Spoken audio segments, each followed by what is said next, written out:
everybody, and welcome to another episode of the 1615 podcast, Evangelism for Today. I have a really awesome episode for y'all.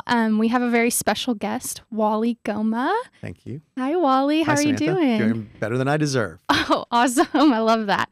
And so today, Wally has a very interesting testimony, and I'm just so excited for everyone here. I'm excited to hear it this will be the first time I'm hearing it and fully from you myself. So I'm really excited to hear it.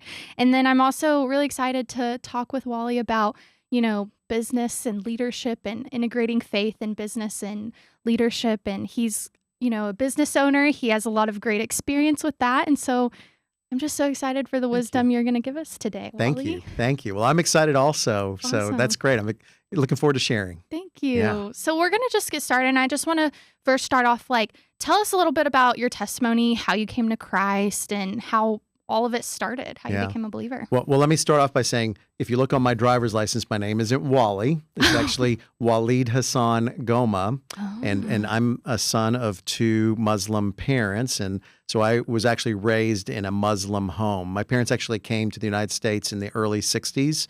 So, I was born in the U.S. and really he lived in a home that didn't actively practice their Muslim faith, but I was clearly raised in an environment by, Muslim parents. And, so, to kind of think about where we are today and all the things that God has done in my life since that time is pretty incredible. I actually, through college, was starting to go with friends to, Bible studies because all the cute girls were going to the Bible studies. And so I just sort of followed the leader. But then in 1992, married my wife. We've been married for over 32 years now. And, we were not equally yoked. She was raised in a very, strong, Christian home. And even though her parents knew I was not a Christian, they accepted me into their family. And then I started a, series of just kind of going through the motions. I would go to church on the weekends with our family and sort of follow the leader. And, I started really, walking, in a Christian way, but I knew I never had confidence that I was a Christian. If somebody would have asked me at that time, do you view yourself as a Christian? I would have said yes, but I never had confidence.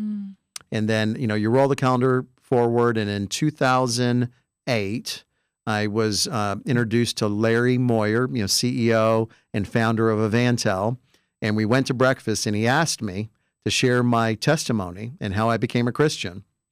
And Larry would tell you to this day, he was never satisfied with my answer. Roll it calendar forward again, and I was invited to a business class evangelism program that was brought on by EvanTell, brought in a bunch of business leaders to come learn how to share the gospel in the workplace. And it was in that meeting when I went from darkness to light. And in an instant, I became, a Christian. That night I went home. My wife didn't know what had happened. We had not been going to church for a while. We'd kind of fallen away from actively going to church. And I walk in the door, and she's on her laptop, and she says, "I think we need to go visit First Baptist Church of Carrollton this Sunday." And I was like, you can't make this stuff up. Just totally God's hand in all of that. That Sunday we went to church. We met our pastor. He immediately spotted us before the service, introduced himself, Dr. Brent Taylor. And a few months later, my wife, myself, my son, and my daughter were all four baptized on February 14th, 2009. Wow. And the things that God has done in my life since that time, becoming a deacon at our church, on the board of EvanTell, and the list just goes on and on. It's just, you look at it and realize none of that is possible if it's not for Him. Everything's possible in Him. Wow, that's amazing. That was Thank definitely not by chance. That was definitely God ordained for sure, for you to have been in that EvanTell training specifically and to have met Larry Moyer. That was just, wow, that's amazing. I was in the room with other Christian believers, and I was there, with a genuine heart to want to be a Christian business leader, that I looked up to all these men and women in the room. But it was in that meeting where I got grace, and that was not I will tell you this: I was not an active participant in my salvation. I know many of your listeners will know what I mean by that. It was literally just like the scales went off my eyes and I went from darkness to light in an instant. Yeah. Just more like work-based, just like going through the motions, and rather than having like that deep relationship and like understanding, like I'm saved by grace. Saved by Jesus. grace, Yeah. that free gift. There was we had a workbook, and this was a day-long session.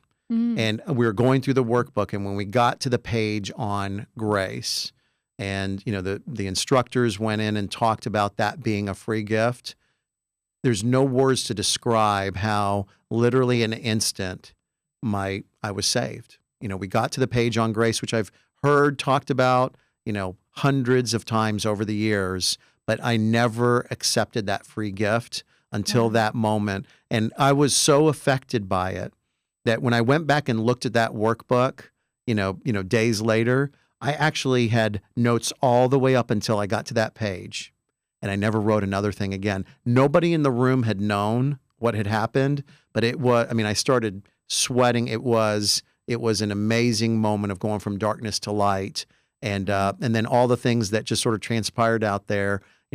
None of it's a coincidence, right? I think God smiles down and laughs at the things we call coincidences. Yeah, no, 100%.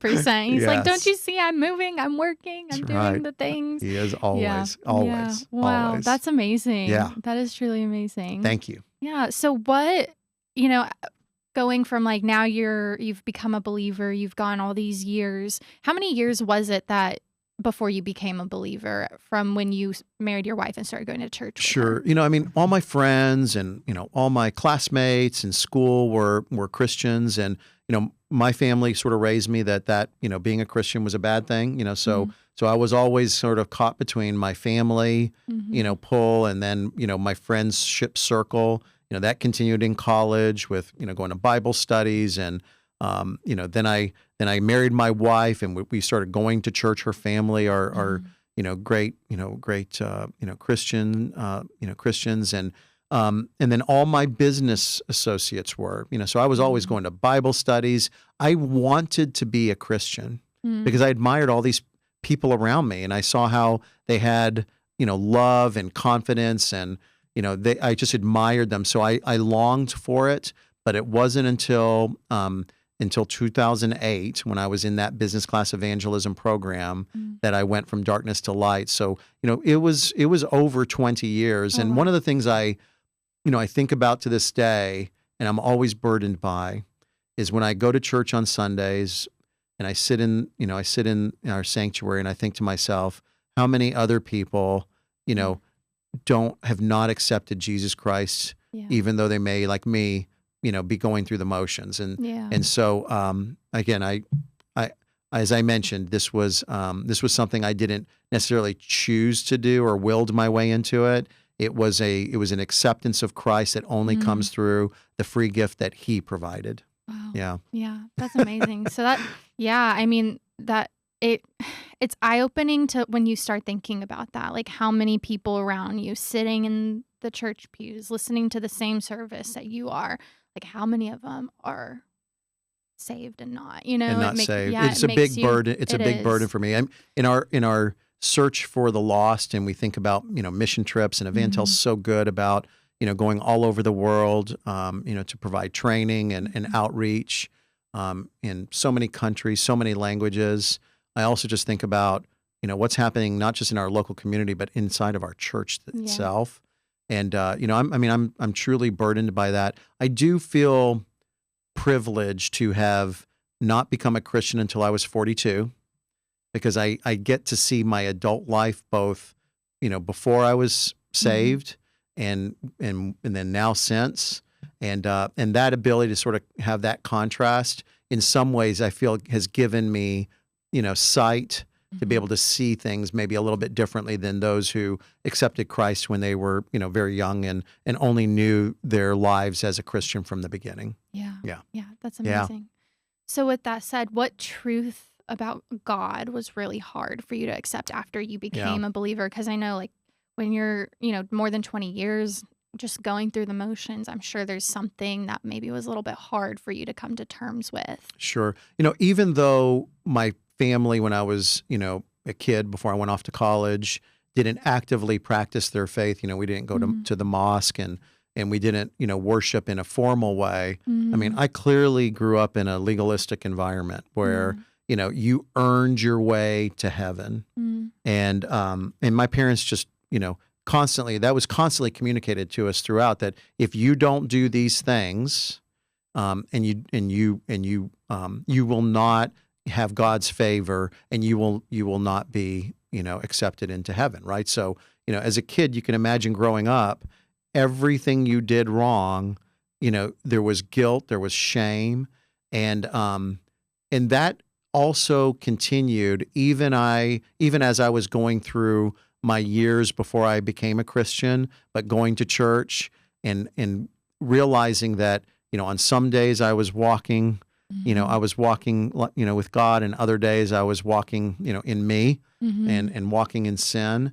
And so there's a lot of guilt and burden that was hard for me to let go of. That that was sort of innate in me to be to sort of that if you don't do good, you're not gonna have God's grace. And so that was hard for me, and that's why when I became a Christian, even after I was saved, I still struggled with. I didn't know what sanctification and justification meant.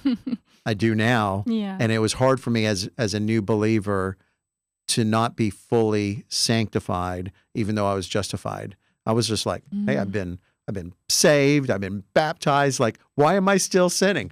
And it's so great that I think God designed it that way, because that way, if we, of course, if it wasn't designed that way, then it becomes about what do we do? What did we achieve? What gift did we receive? And so I believe that thorn in your flesh, if you will, is important because it always brings us back to needing Him. He's the only pathway, to Him. Wow. Yeah. Yeah, that's a really good point. I think too, like, I feel like it's very normal, especially when you become a new believer, to just not understand like the sanctification process in general. It's just like, and I think, accepting grace and understanding, like, that is really hard sometimes when you're a new believer, because you can believe that He died for your sins, but sometimes it's hard to feel like I'm set free. It's just like, it's a hard concept. And you think, why am I still sinning? Why? Like, why? But I think that was a really interesting point that you pointed out, is like, sometimes we have that thorn in our flesh, but it's always to keep us pointing back to God. Always to keep us pointing back. I loved that. Always to keep us pointing back. Absolutely. Yeah, I really liked that. Yeah, thank you. That was really good. Of course.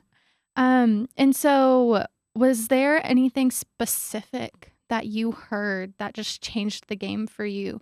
Like, I know you talked about it just was like scales coming off your eyes, and like some people have a gradual way of coming to Christ, and some people it's just like instant, like you. And so like, what was it that you heard that just like instantly changed it for you? That it seems hard, I think, to imagine and appreciate that all we have to do to be saved is to believe in Him. And for anyone that has grown up in a legalistic environment, whether that's Muslim or other faiths, where it's about the things that you do, that ability to let go of all that was really hard. In that EvanTell class, the team does such an amazing job to say it is Jesus plus nothing else. It's all it is. And that once let me say this, once that came into my heart and I understood, it just, again, it was just an immediate I've got grace, and realized that my name was in the book, and it's just there's no words to put into it. Wow, that's amazing. Yeah. I think too, like, when the gospel's presented to you in a specific way that's clear and like can reach your heart in like such a clear and simple way, it changes things. You can understand, like, to your point, it's Jesus and nothing else. Jesus, nothing else. And that's EvanTell's mission, right? It's to train, the world at sharing the bad news, good news, right? Bad news that we're separated from God, that we're all sinners, and the good news is all that it takes is to accept Him as our Lord and Savior. And I think to say how I feel about EvanTell, there's just not words to describe. God truly used EvanTell in my life, but now I'm seeing how He multiplies and all the things that have come since that time, how God is effective, how God used EvanTell and used me to then multiply how many things have been happening all over, the world, things that we will never know until we're home with Him. And it's amazing. It's the best story in the whole world, right? Wow. Yeah. No, it's the ultimate story. It's the ultimate right? story. It is the ultimate story. That's amazing. Yeah. So if we kind of backtrack just a little bit, you said you were married to your wife for a while before you became a believer, and then y'all kind of fell away from the church for a little bit.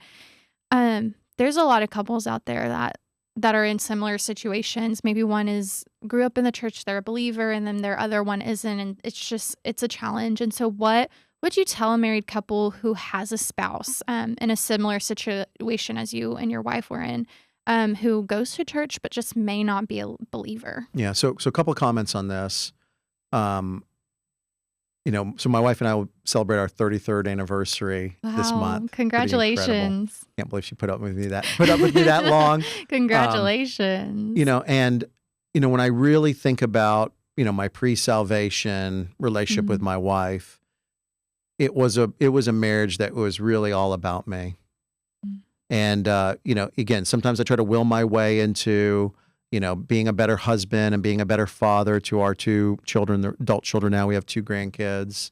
But at the end of the day, I do feel I can clearly look back with a lot of remorse and shame that I could have been a better husband, a better father if I was less focused about me. After I was saved, again, I would tell you the enemy attacks, right? Those years, even after I was saved, were stressful times inside of our family. And I can look back on that, and I believe the enemy was trying to, prevent, some good from coming. But since that time, I can tell you that, a marriage grounded in Him, where Jesus is the center of the relationship, again, I'm sure my wife would say, we have a different marriage today than we did before. And the fact that she, again, put up with me for all those years is just amazing. Wow, that's amazing. That's right. Yeah, I think it having that as a foundation changes everything. It really does. It does. It really does. I think, too, it takes a lot of patience from the other person for almost kind of like them to catch up, or, not catch up. I don't know if that's the right word. Just like come along and join like the covenant that God has designed. I mean, it's a covenant marriage, right? And He's created that example for us to follow. There's no greater person on this earth who I respect more than my wife. She is her patience, her spiritual gift is caring for others, and anyone that knows her knows what I'm talking about. And she has there's so many people that God used that led me to where I am today. And I'll just tell you, and I'm at a point, you get to a point once you're saved where, I'll tell you this story. Larry was very good about meeting with me before I became a Christian. After I became a Christian, Larry continued to want to reach out to me, to connect for, hey, let's get together for coffee or for breakfast. There came a point where I realized, I said, Larry, I'm good. Let's go focus on who we can share and evangelize to, outside of us. And he knew what I meant by that. There comes a point where you realize, as Christians, as believers, it's not about us. It's about who we can reach, for the kingdom. And that's why I love EvanTell so much. That's amazing. Yeah. Yeah. So I know I did have a question here for you, and I seem to have lost it, but I know you had mentioned a little bit about your father. Yeah. And that testimony there. So I really wondered how my dad would receive me becoming a Christian. It actually started before, I became a believer because both of our kids went to, Christian schools. Mm-hmm. And so whenever we had a school graduation or a major event, my father, who is Muslim, would Mm-hmm. come to those events. He would come to our home and see Bibles and crosses on our wall. So, I was always hesitant about that. By the way, my mom passed away Mm. before I had a chance to share the gospel with my mother. It's something I Okay. regret to this day. And there was a time when I did share, an email with my father to let him know about what had happened in my life. Mm. And you realize everything is possible in him. My dad is currently dating a lady who he's not also equally yoked with. And he's now searching and asking questions that I never in my wildest dreams felt like my Muslim father would ever question. Wow. And, my prayer, and I hope all the listeners would pray that my father would choose to accept Jesus Christ. But he's asking questions and searching right now. And so I'll just say this, for anyone that is married to another individual, they're not equally yoked, and that's just where they are today. Mm-hmm. Like, don't give up. Yeah. There's always in him, anything's possible. Yeah, Yeah. that's so true. Yeah. Prayer is powerful. Having hope that Jesus is more powerful is like everything. Amen. Yeah, and Absolutely. I love that. It's so interesting too how like the people even you don't expect God to reach, he can reach them. Like if he can reach them. You just have to be prayerful and like hope that he will because he can and he wants to. And right. so there's a lot of hope there for your father. I just prayerful and present, right? Yeah. We need to put ourselves in position, Yeah. to be bold for the kingdom and to be present. Yeah. Absolutely. I love that. Awesome. So we're going to switch gears a little bit. Sure. Because you are very passionate about workplace evangelism. Yes. So I just want to kind of talk a little bit about like what we can start off with just like what advice would you give to others about evangelizing in the workplace? For me, I've been blessed and fortunate to have been a business leader in multiple organizations, and these are organizations that are, businesses are secular businesses, right? Mm-hmm. And in our current environment, that you see happening in our culture right now, there are a lot of sensitivities to religion in the workplace. Mm. I sort of recognizing how we're only here for a vapor and what we're really called, to do and to serve as believers. I took a bold step, to start a Bible study, in my last organization. And, we're an organization that was working in the human resource, and benefits area of corporate America. So you can imagine, it created some strain internally, but clearly the organization knew, my passion about it. I will tell you that Bible study class, which was actually led by our pastor. So I actually asked our pastor to come in once a month, come on site at our office, and we would fill the room often with, it was incredible. Wow. And the number of testimonies that came out of that. So was it disruptive? Yes. Was it something I probably pushed myself a little further than, what would have been appropriate in the HR world? Yes. Would I do it again if I could? Absolutely. Wow. Because we did it with love. We did it. We included anyone who wanted to be there, whether they're a Christian or we wanted it to be. So we were bold. We were bold when we did that. And if I could do it again, I would do it again.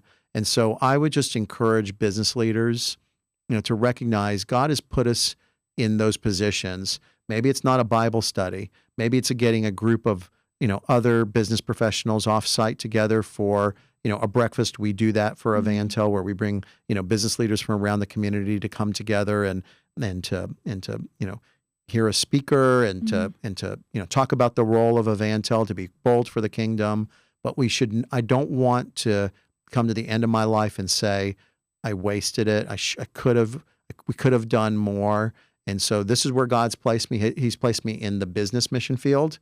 And so I think of that, our our workplace as a mission field is Yeah. an opportunity, which is why that business class evangelism program was so powerful at equipping business leaders to prepare them for doing what we do inside of the workplace. Wow, Yeah. that's amazing. Yeah. A By the lot way, of I should tell you, we also had Larry come and speak and did a luncheon for oh, our workforce. We filled up the auditorium. wow, that's amazing. Amazing. That's Amazing. amazing. I know, like, I mean, that had to be difficult, and that's a lot of like blind faith and like just literally walking in boldness because that's hard. And so, Yeah. like, I guess my next question is like, what would you encourage business leaders if they're starting to receive like that pushback, like from HR, the Yeah. higher ups? Like, what would you encourage them to do and say? So here's what I would say. We are obviously called to respect our leaders, whether we agree with them or not. Mm-hmm. So be bold, take a step, respect leadership and authority, but still just like we share the gospel, it's not our role, to save someone. It's our role to share. Mm-hmm. I think it is our responsibility to take steps Mm-hmm. to use whatever areas of influence we can to be accretive and supportive to the mission for the kingdom. Mm-hmm. And so I would encourage a business leader, whether it's a Bible study or whether it's something else that God puts on your heart, Mm-hmm. don't waste the short window of time we have. One of the books that's been a great influence to me, in my current stage in my career, is a book written by Bob Buford. He's at home with the Lord right now. His book is Halftime. Okay. And, I do imagine a time when, I will see my business responsibilities go down, and I pray that God will put me in a place where I can use some of my background for, more full-time ministry work. Mm. But we shouldn't wait for our halftime for that to start. We should start it right now. That's so true. Because Yeah. I feel like a lot of times we're like, well, let me just like get my career going and like let me, focus on that. And then once I have more free time Right. or halftime, like you said, then I'll pour into mission. That's I'll pour right. into mission. But it's like, no, we're called right now. Like Right. where we're at, like especially for people who work in like secular, worldly environments, like there's such an opportunity there to even just like plant seeds. Maybe Right. it's not starting a Bible study, but maybe just plant seeds here and there. Sure. And so yeah. Here's an example of something we did. One of our joint ventures we started was a company called Naturally Slim. It was a joint venture. Mhm. When we filed the legal name of that company, it was 3 of us that were a part of that business as the original owners. The company was filed as NS, which stood for Naturally Slim, and then we filed it 412 LLC. The number's 412 LLC. When we were asked, why did you call it NS 412 LLC? 412 was Ecclesiastes 4:12. A cord of 3 strands cannot be easily broken. Mhm. Like, what an amazing That way is, yeah. to name your company after something where Mhm. someone would ask that question and it gives you a chance to share. Yeah. So it's sometimes really subtle things. Mhm. If you go to my LinkedIn page, you'll see that I call myself an industry servant and a healthcare evangelist. Wow. That's on purpose, right? Like we're doing things Yeah. to make sure and reflect to the world and be open about our faith and to be bold about our faith. But we should always respect our leaders and our authority. Yeah. That's my Yeah. opinion. That's No, my opinion. and I love that. I think Yeah. that's a lot of like wise advice Yeah. because I feel like people just teeter-totter between the boundary line. Like, how should I push the boundary? Should I not push it? Maybe I don't, it's more comfortable to just stay Yeah. away, from sharing or from like incorporating faith-based stuff. Maybe That's it'll right. turn people away from my company if I put, faith-based mission behind it. Like there's Samantha, just so 10 many million things. years from now, we're gonna say, what did we do with the Yeah. just the vapor of time that we had when we were Yeah. here? So and again, I don't sit here and talk like I'm an example. Yeah. Don't use me as an example. Use what God speaks to you. Trust me, I feel like there are a lot more I could and should and would love to do. So I'm saying this more as a pep talk, to those business leaders that are watching to say, let's Yeah. just be bold while we're here and let's encourage each other Yeah. and let's just do all we can to for kingdom good, Yeah. I for love for that. His glory. Yeah, Yeah. I love that. So going off more of like this boldness, this is kind of going off script, but where do you find that boldness? Like where do you Because some people are like, oh, like how do you find boldness in God to do that in the workplace? I'm I'm very fortunate to be surrounded by, great men and women of God. And so I look at those around me as I did before I was a Christian, and I admired them. I admire them to this day. And I look at people and how they have the things they've done to commit their life and their time and their resources and their talents and their gifts. And I draw from that. I draw from that. And it encourages me, and it also sometimes kind of kicks me in the butt a little bit, right? And when I see Jeff Lamb, who stepped down from a corporate role that he had in the business world with some amazing organizations to go leading Lionheart Academy today. Like when I see those type of great men and women of God who have committed their lives, it's hard not to look at those leaders around us and not draw encouragement and and again a little bit of accountability as well. Yeah. Yeah. Yeah. I think you can find a lot of boldness through accountability. You find a lot of Yeah. boldness around. So it's iron sharpens iron, right? Be Yeah. around those, and I think when we surround ourselves around those who have sort of committed, their time and their resources and their gifts and their talents to the kingdom, it's easy then to see God will speak to us, I believe, in His way on what He would send us to go do, and we just have to Be willing to be listen. willing to listen and be present. Yeah. I Be love present. that. I love that. Yeah. Those are a lot of really great advice and Thank just you. tips. And Thank you have you. like an amazing testimony and Well, just I do not feel worthy to be the one to. I'm just sharing with you what's on my heart, and Yeah. and I know we're all believers, Mhm. brothers and sisters in Christ, and we just need to all encourage each other and sometimes even hold each other accountable. Yeah. Yeah. That's so true. Absolutely. Yes. Well, that's all we have for today, Thank you. but I really do appreciate you coming on the Thank you, show Samantha. and just taking time to just chat with us and just share what's on your heart. And I know a lot of people will find just different parts of your testimony encouraging, whether that is they're in a relationship that, maybe they're not equally yoked, or whether they're running a business and they just don't know how to incorporate more faith-based things. So I think there were a lot of just awesome areas I hope Thank you, that people Samantha. will find encoraging, because Thank you.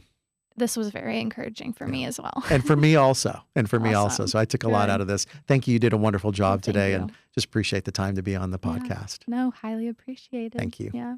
All right, everyone. Well, that's going to be it for today, but I hope y'all enjoyed this episode, and we will see y'all in the next one. Thank you.